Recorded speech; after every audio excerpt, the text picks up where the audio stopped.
Bienvenidos a Club de Prensa en NTN 24. Transmitimos desde Washington, a 3 cuadras de la Casa Blanca. Y al final de este programa, ustedes no lo olviden, lo pueden ver completo. Lo pueden ver aparte en nuestra página de Facebook, también por nuestra cuenta de Twitter. Y el audio, el podcast, si lo quieren escuchar, lo encuentran en SoundCloud.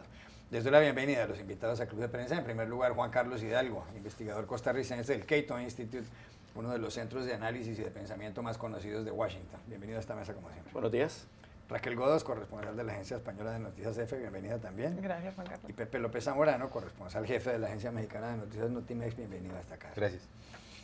En esta época de finales de 2016, de comienzos de 2017, se habla mucho de qué es lo que busca más la gente en Google. Prácticamente todo el mundo, o miles de millones de personas en el mundo tienen acceso a Google. Y esa empresa ha hecho una lista de las mayores búsquedas, las cosas que son más buscadas en Google. En el año 2016, en Estados Unidos fueron, en primer lugar, Pokémon Go, el juego. En segundo lugar, el iPhone 7. En tercer lugar, Donald Trump. En cuarto lugar, Prince. Y en quinto lugar, Powerball, que es una de las loterías aquí de Estados Unidos. Pero, por ejemplo, hay cosas como España, y le voy a preguntar a Juan Carlos Hidalgo aquí. En España lo que busca la gente es lo siguiente, lo que más buscó en este año 2016. Primero, ¿cómo ser más carismático? Segundo, ¿cómo ser una persona segura y confiada? Tercero, ¿cómo ser donante de médula? 4, ¿cómo ser modelo? 5, ¿cómo ser entrenador de Pokémon Go? Y hay una que llama la atención, luego viene cómo ser blogger, cómo ser famoso en Instagram, cómo ser un profesional del habitismo, cómo ser la chica más inteligente, y luego cómo ser una persona de mañanas. Bueno, ¿qué opina usted de todos estos datos que están sobre la mesa? Bueno, sí, lo de las personas de mañana no me sorprende en España, pues la tradición de este país de irse a la cama bastante tarde. Pero me llama la atención, sí, las múltiples búsquedas sobre cómo ser famoso, cómo ser carismático, cómo ser modelo. O sea, hay como una preocupación por ser popular o más popular en España. Me llama también la atención Argentina. Sí. La número 2 es cómo bajar la panza. Ah, y bueno, bien. yo estuve hace unos días en Argentina y puedo totalmente identificarme con esa búsqueda por la cantidad de carne que comí durante esos días que estuve allá. Cómo sacar porcentajes, creo que sería muy útil que los argentinos aprendan a sacar porcentajes con su larga historia de defaults y de bancarrotas. Está bien. Se nota un esfuerzo. En Chile me llama la atención 3 búsquedas y es cómo saber si soy beneficiaria del bono marzo, que es un subsidio que da el gobierno en marzo, cómo saber si soy beneficiaria del bono invierno, que es un subsidio que da el gobierno en invierno, cómo saber si tengo gratuidad en cuanto a las universidades gratuitas. O sea, se ve que el estado de bienestar, el incipiente estado de bienestar en Chile está empezando a afectar las búsquedas de Google, puesto que cada vez más los chilenos buscan cómo sacar gratuidad o subsidios por parte del estado. Y finalmente, en México, cómo armar un cubo Rubik. O sea, eso fue hace tiempo, ¿no? Lo del cubo Rubik. Eso fue en los años 80. No habían llegado a México todavía. No sé si es que están llegando ahora. Están llegando. Me llama muchísimo Es un la nuevo atención cubo Rubik. ¿Cómo armar un cubo Rubik? O sea, uno Nueva entiende que una tecnología, persona lo punta. busque y todo, pero que entre en el top 10, eso significa que el cubo Rubik está haciendo un comeback en México. ¿Qué quiere decir en México? ¿Cómo hacer moños con listón? ¿Qué significa? ¿Cómo hacer moños con un listón? Cuando en México para las fiestas decembrinas navideñas usualmente se hacen moñitos para adornar los regalos. Raquel Godos, ¿qué le llama la atención de estos datos? Bueno, que en Por España, ejemplo, los de España. En España estamos con el ánimo bastante bajo, más de lo que esperaba. Pues no somos muy confiados, no tenemos una seguridad en nosotros mismos muy alta, pero parece que está peor de lo que pensaba. Y me esperanza y me impresiona mucho que la tercera sea cómo ser donante de médula. Bueno, sí.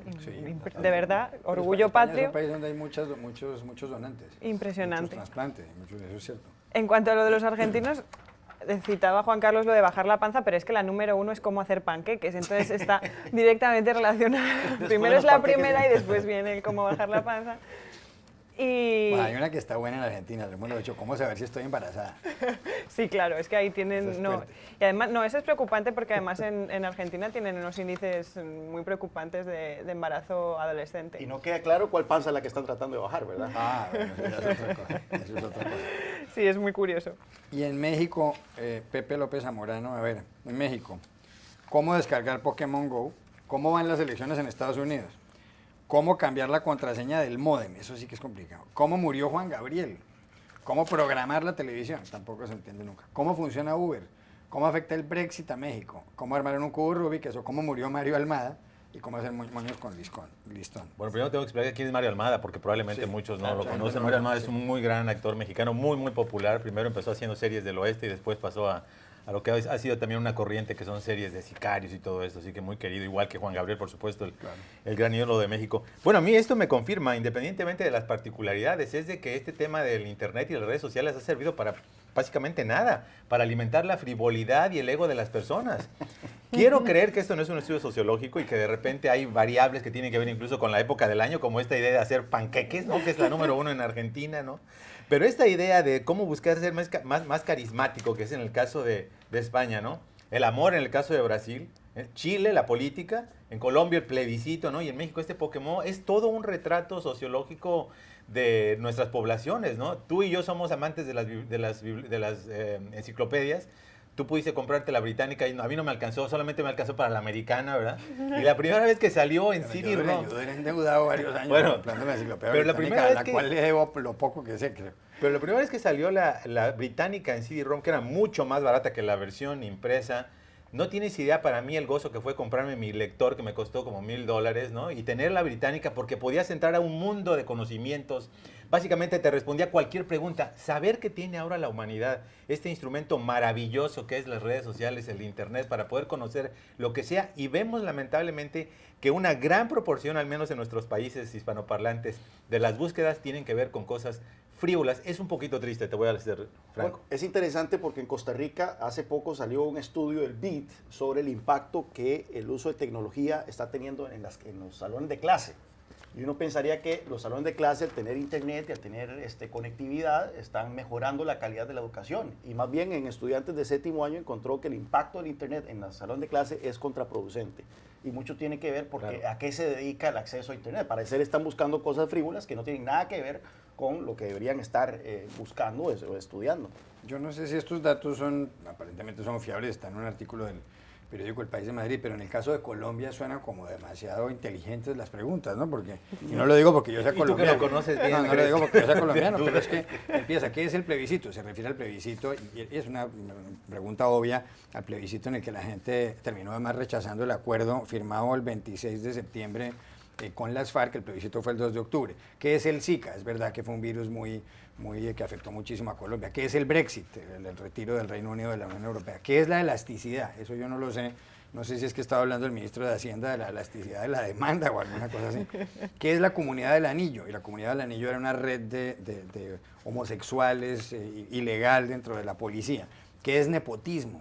¿Qué es la leucemia? ¿Qué es trisomía 13? ¿Qué es velocidad? ¿Qué es ductilidad? Yo no sé. Están avanzando mucho en ciencia en Colombia. Yo no sé qué es ductilidad, de hecho. Yo no sé si son demasiado... A mí me llama la atención, en Chile, una de las búsquedas es cómo es la mujer chilena físicamente. Y bueno, yo no sé por qué hay que buscarlo en Google si uno ya está en Chile y puede salir a averiguar personalmente. Sí. O sea, yo puedo entender cómo uno puede Buscar buscar la eso en taiwanesa. Japón, en India, que queda largo, pero si uno puede salir a la calle a buscar, no está mucho para buscar en Google. Hay otro listado que publica The Huffington Post, que se titula Las 10 mayores mentiras de 2016 en Estados Unidos. En el puesto 10 está el escándalo de Ryan Lochte, aquel nadador estadounidense que estaba en los Olímpicos de Río. Recordemos que él entró con otros compañeros a una gasolinera, causaron algunos destrozos ahí, luego dijeron que los habían robado y posteriormente él regresó a Estados Unidos en un avión. Pero aquí hay otras más, ese es el puesto 10. Por ejemplo, en el puesto 7 dicen que el hottest phone, es decir, el teléfono más de moda, el mejor teléfono en el mundo es el Samsung Galaxy Note 7 y después terminó convertido en un teléfono que se incendia.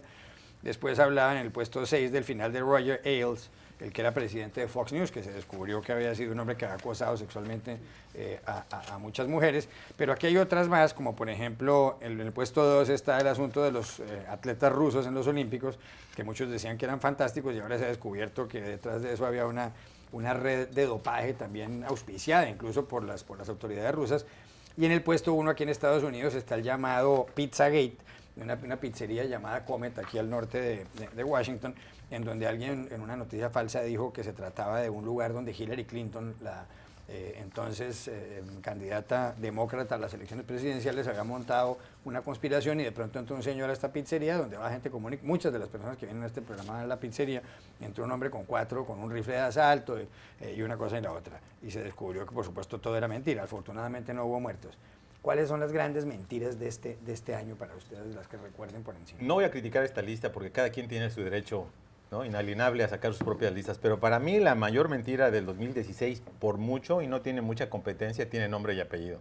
¿Cuál Y es? se llama Donald Trump.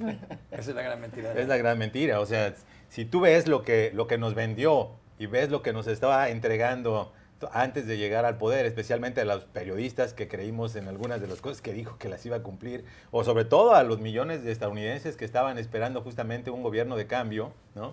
Estamos viendo que muchas de las cosas que prometió, no solamente hay una retracción, básicamente las está desconociendo. La más reciente, por empezar cronológicamente para atrás, fue esta idea de drenar el pantano. Ahora sabemos por boca de Newt Gingrich que esta idea de erradicar esta cultura del influyentismo y la corrupción en Washington, ¿no?, es resumida en la frase de drain the swamp, ¿no?, drenen el pantano, quiten a los lagartos, en pocas palabras. Básicamente ya le está desconociendo, dice que bueno, que ya no quiere hablar del tema, se quiere ver más presidencial. Y las acciones concretas que ha adoptado, como por ejemplo estos escándalos donde se vendía el acceso a la hija por un café de $60,000, a los hijos organizando reuniones privadas con empresarios multimillonarios por $1 millón para hablar con el presidente electo. Esto no habla muy bien de cómo vas a cambiar esa cultura política de influyentismo. Y nos vamos para atrás. El lock her up, de encierren a Hillary Clinton, ya también está en el cesto de la basura, ¿no? La idea de que iba a ser un gobierno para el pueblo, bueno, está trayendo a multimillonarios, no solamente muy conocidos, y eso podría no ser necesariamente un hándicap, una desventaja, sino millonarios que en su vida como inversores y como gente privada habían asumido posiciones contra la clase trabajadora, como aparentemente el secretario del Tesoro, el secretario del Trabajo. Bueno, la lista es tan larga que no me la acabo, así que en ese sentido yo creo que una gran mentira política, vamos a ver en qué se traduce. Hay algunas posiciones en las que afortunadamente está moderándose, sí, lo cual es bueno, pero definitivamente si comparas lo que ofreció y lo que está apareciendo, hay una gran mentira por allí escondida.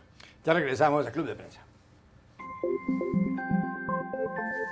Volvemos a Club de Prensa en NTN 24. Decía Pepe López Zamorano antes de ir a la pausa que la gran mentira del 2016 tiene nombre y apellido y es Donald Trump, el presidente electo de Estados Unidos. ¿Está de acuerdo? Pues sí, pero además vamos a argumentarlo yendo hacia el pasado. Él hablaba de que ahora está demostrando que lo que vendió en campaña era mentira, pero es que durante la campaña mentía reiteradamente una y otra vez. Doble premio. Claro, con afirmaciones como que Obama había fundado el ISIS o cosas así, en la que los medios de comunicación llegó un momento en el que se volvieron locos, subieron las acciones de los fact-checkers, de los que comprueban los datos, y entonces la CNN tenía que poner entre paréntesis, Trump dice esto, pero es mentira. Entonces creo que se generó una nueva cultura de las campañas electorales en este país, o sea, cómo un candidato miente de manera patente, queda clarísimo que lo está haciendo, se enorgullece, encima le crea réditos políticos y después de mentir todo eso, vuelve a hacerlo cuando ya es elegido, ¿no? Digamos que es todo esto que hablábamos en otras ocasiones sobre la posverdad. Pero volviendo un poco a la lista del artículo, creo que vamos a tener tristemente que asistir a muchas más listas de este tipo, sobre todo por casos como el Pizzagate, porque creo que se van a repetir, y no solamente en Estados Unidos. Creo que hay un riesgo altísimo de que las redes sociales se conviertan en un nicho de crear noticias falsas. La gente cree lo que quiere creer. Y creo que esto va a tener consecuencias muy grandes. Últimamente, hace poco hablaba con alguien que tal vez haya que poner coto a este tipo de publicaciones. No sé muy bien cómo. Sí, Juan Carlos Hidalgo. Bueno, ¿La gran mentira de 2016 fue Donald Trump o no fue Donald Trump? No, bueno, sí, probablemente sí. Aunque la realidad va a materializarse en 2017, es cuando ya sabremos el nivel de la mentira. Pero ya lo bailado, ¿quién se lo quita? Sí, ya lo bailado, ¿quién se lo quita? En esta lista hay varias cosas que no son mentiras, o sea, el teléfono de Samsung no es una mentira, es un fiasco comercial. Pero yo me quedo con el número 8 porque es un caso muy interesante, que es el de Elizabeth Holmes. Sí. Esta muchacha bastante joven que creó esta empresa que se convirtió en esos llamados unicornios. Se llaman los unicornios a estas pequeñas empresas que salen y empiezan a cotizarse a través de de financiamiento en los miles de millones de dólares sin generar ganancias de ningún tipo, simplemente con la promesa de que tienen una tecnología o un producto que va, una vez que se cotice en la bolsa, va a ser enormemente lucrativo. Y en el caso de ella, su servicio, su empresa, que se llama Theranos, era análisis de sangre. Ella decía que con solo una gota de sangre podía hacer todos los exámenes que actualmente se requieren, sacar 4 vasitos, ¿verdad?, de sangre. Y esto empezó a cotizarse, ella empezó a cotizarse de una manera impresionante en el mercado. Ella en el board de su empresa, en la junta directiva de su empresa, logró que estuvieran exsecretarios de Estado como George Shultz y Henry Kissinger, senadores, exsenadores, etcétera, etcétera. Bueno, resulta que yo la había entrevistado en el programa de Fareed Zakaria. Ella tenía como también, siguiendo la cuestión de Steve Jobs, siempre usa la misma ropa todos los días. Se convirtió en la mujer joven, en la mujer más joven multimillonaria, hecha por sí misma, o sea que no heredó su fortuna. Bueno, pues resulta que empezaron las dudas sobre su empresa. Se trascendió que la FDA, la Agencia Regulatoria de Medicamentos aquí en Estados Unidos, nunca le aprobó sus exámenes, y se descubrió que los exámenes que ella entregaba eran hechos, de hecho, en laboratorios convencionales. O sea, que ella estaba triangulando su negocio. Bueno, al final de cuentas, su fortuna personal, que se calculaba en $4,000 millones, se evaporó porque todo era una nube, y ahora se consideran los mayores fiascos empresariales del año 2016, o el mayor incluso. Ya regresamos a Club de Prensa. Volvemos a Club de Prensa en NTN 24. Raquel, uno de los datos que se conocieron en 2016, y además está basado en estadísticas de 2015 y se refiere a Estados Unidos, y lo publica Mani, es que casi el 40% de la gente joven está viviendo, gente digamos de entre 18 y 24 años, está viviendo con los padres de familia, está viviendo con sus papás, para decirlo de otro modo, aquí en Estados Unidos. Es el mayor porcentaje desde 1940, estamos hablando de los últimos 77 años prácticamente.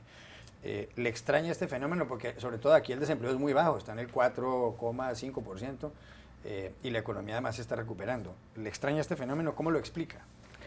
Pues me pregunto sobre todo por si esta franja de edad de los 18 a los 24 tiene menos poder adquisitivo o opciones para ir a la universidad. Porque en el caso de España, por ejemplo, con la crisis económica subió muchísimo esos datos, pero no en esa franja de edad, que para nosotros es baja. En España está viviendo con los papás gente por encima de los 30 y es algo que ya se ha convertido en algo totalmente habitual en el tejido social. Es decir, de mis amigos, un porcentaje muy, muy alto, rozando los 30 o incluso por encima, no se han independizado. Y no está mal visto, porque la economía ya no lo soporta y digamos que lo que se está dando es una extensión de la juventud.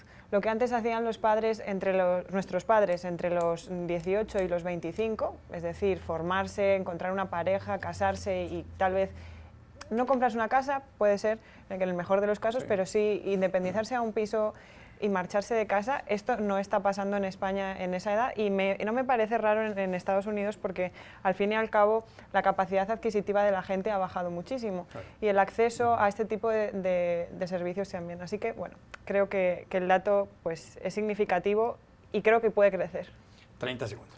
Sí, definitivamente, es cultural. En México tú estás acostumbrado a que sales de la escuela y regresas de la escuela y vives en tu casa. Muchos se casan y siguen en la casa de los papás. Pero en Estados Unidos lo cultural es que a los 18 años te vas al college y no regreses más. Entonces es un signo de retroceso. Evidentemente forma parte de esas preocupaciones en Estados Unidos de que las generaciones que vienen necesariamente van a estar peor económicamente que las de los padres. Últimos 30 segundos, Juan Carlos. Sí, yo me acuerdo que el primer viaje adulto que hice a Estados Unidos, visité la casa de una amiga y uno de sus hermanos estaba viviendo en la casa después de la universidad y me sorprendió el nivel de presión que era sometido por parte de sus hermanos, por parte de tíos y todo. Era una fiesta familiar por el hecho de que estaba viviendo con sus padres. Es una cuestión cultural. Ahora bien, me pregunto si efectivamente se ha creado muchos empleos, pero son de baja paga. Y también el hecho de que el costo de las universidades ha aumentado tan dramáticamente, me pregunto si eso tiene algún efecto. Absurdo eso, con lo sabroso que es vivir en la casa. Gracias a los tres, a ustedes los espero en una próxima oportunidad. Sí.